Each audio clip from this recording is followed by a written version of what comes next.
is not going anywhere. Right. Yeah. They talk about us, we'll talk about them. It's, don't change the rules. Never change the rules. Yeah. But that's really kind of the go for it all. So you have to like set your things in stone.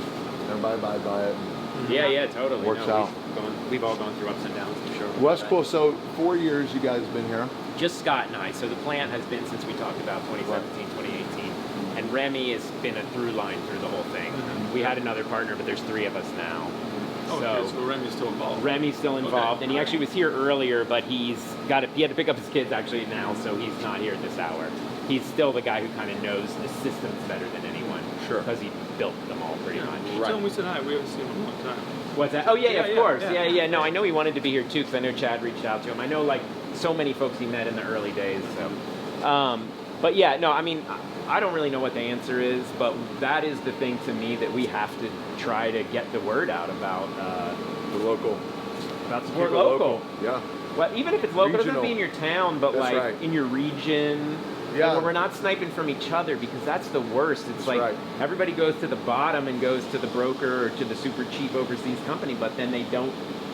But like the ones who want to stay local, then I'm taking them from you. That's right. Or that's not the solution, obviously. And there's not enough market share there to do it anyway.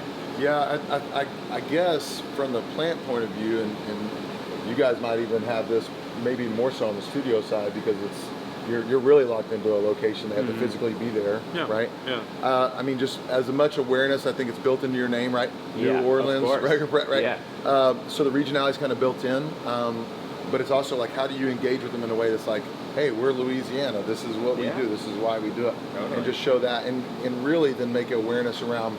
If you can't do that, there's probably a problem.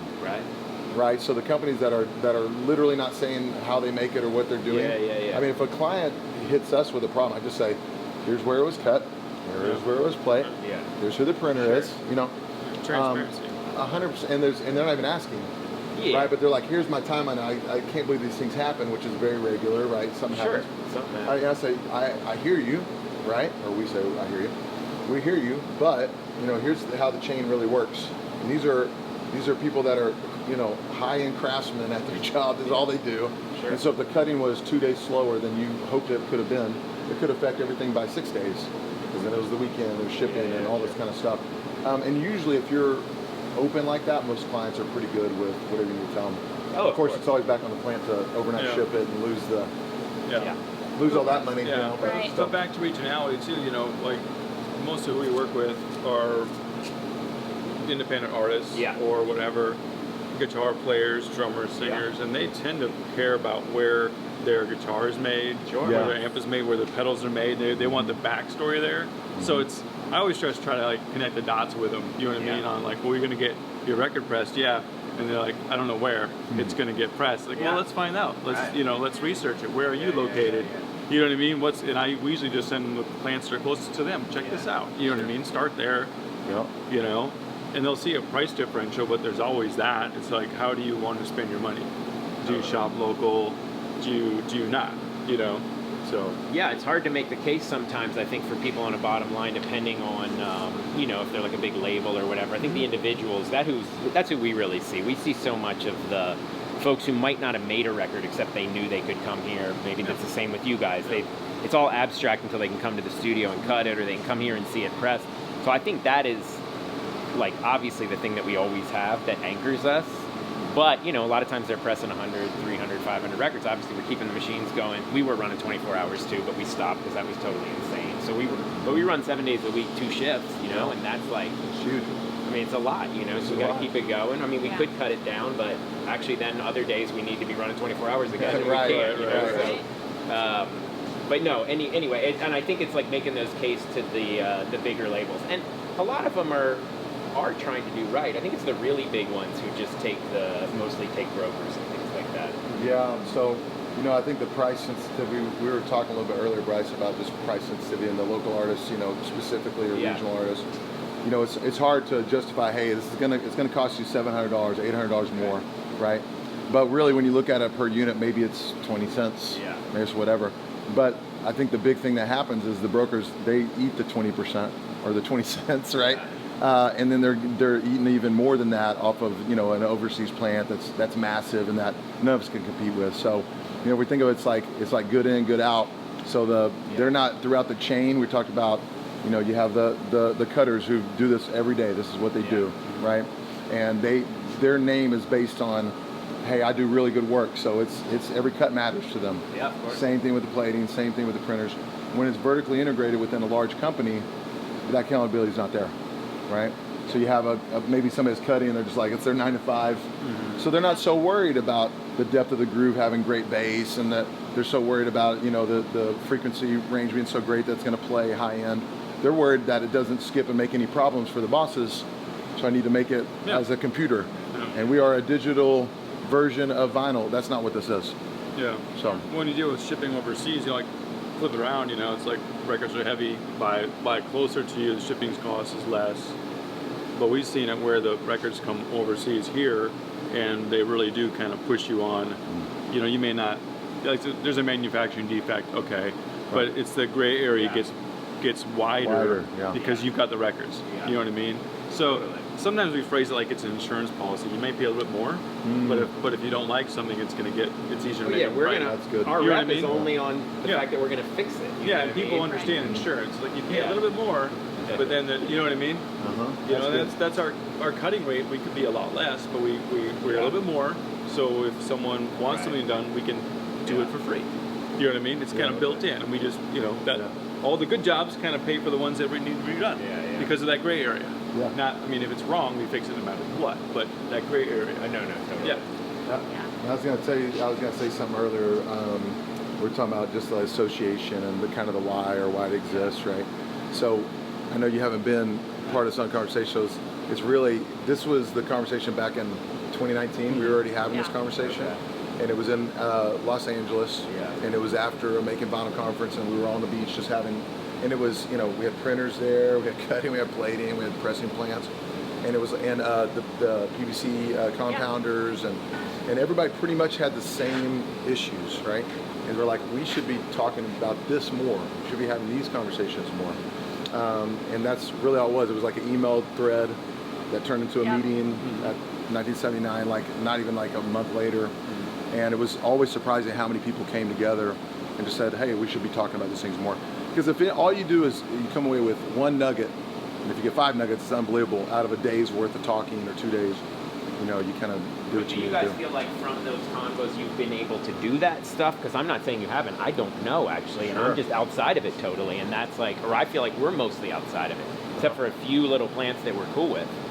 So do you guys feel like, though, that there's been a lot of there's been a lot of progress. So it's interesting when you do any kind of organization around, so you have to be sensitive, everybody's their own thing. You're your own thing, you're your own thing, we're our own thing, right? And we don't want to infringe upon that, so we set the rules up, hey, nobody's infringing upon anything, nobody's going to have a conversation that we're going to price fix and we're going to figure out competition to do this, right? So there's your baseline 1. 2 is what are the most common problems? And we identified, I think even the first day, we identified like 8 or 10. Right. And then you say, okay, that's great. What are like 3 we can actually do, right? And so, and every year we kind of just keep marking things off the list. So, you know, QC manuals that we provided to everybody in the membership. Press operator manual coming a little bit later this year, and that's across multiple machines. Like, what are the best ways to be able to train new operators, or even operators that maybe have different machines that it's their own little quirks only, but what are kind of the best practices? Lots of things on, like, we go to Washington a couple times a year and make sure that nothing happens from the legislation for PVC that's going to crush us all at some level that we weren't aware of. And I think just having the twice-a-year meetings that we have in person, where you've got people from 40 or 50 different organizations doing all different things, and sometimes doing organized presentations. Like, there was a really nice one in Orlando in December about lean manufacturing, because I think a lot of people go into this and they don't have a manufacturing background. And I mean, I don't even do manufacturing, and I was like, oh wow, I took some nuggets out of it of just how to like smoothly run a business and manage people and all of that, which a lot of these, you know, plants that came up super small, and maybe we're just 2 people and now they have 10 or 15 employees, like it's not something that a lot of us know about. So just that chance to teach each other things and to have the conversations about what's going on is really invaluable, I think. Well, and the 4 parts of making a record are vinyl mastering, electroplating, pressing, and print. And we use VRMA in the onset to showcase what everyone does. So there's mutual understanding, and understanding breeds respect. And then troubleshooting, right? So, I mean, a lot of people at that first meeting had been ordering lacquers from us and electroplating from us for years and never seen it done, never been in the room. So we got to walk them through the process, you know, like, have you seen lacquers been cut before, for instance? Actually, maybe not in person. Yeah, and have you seen electroplating? I'm not definitely not seen electroplating. Yeah, exactly, and to see it and say, wow, that takes 3 hours? Do you know what I mean? Because we found, like, our clients, you're standing next to a press all day long, 7 days a week, and records are coming off every 50 seconds. You might subconsciously think that's how stampers are made.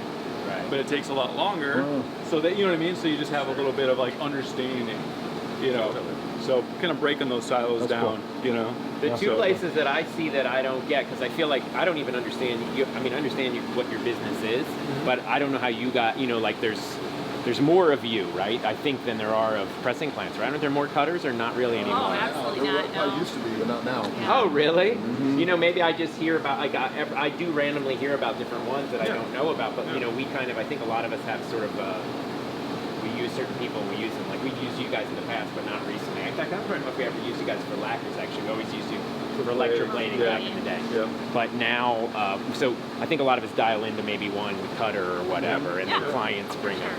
But print, which you mentioned, you know, most of our print comes from out of the country, which obviously we're in a moment of whether that's going to be a challenge. And then obviously all of our compound that I'm aware of right now that we can stand on and use is coming from overseas, right?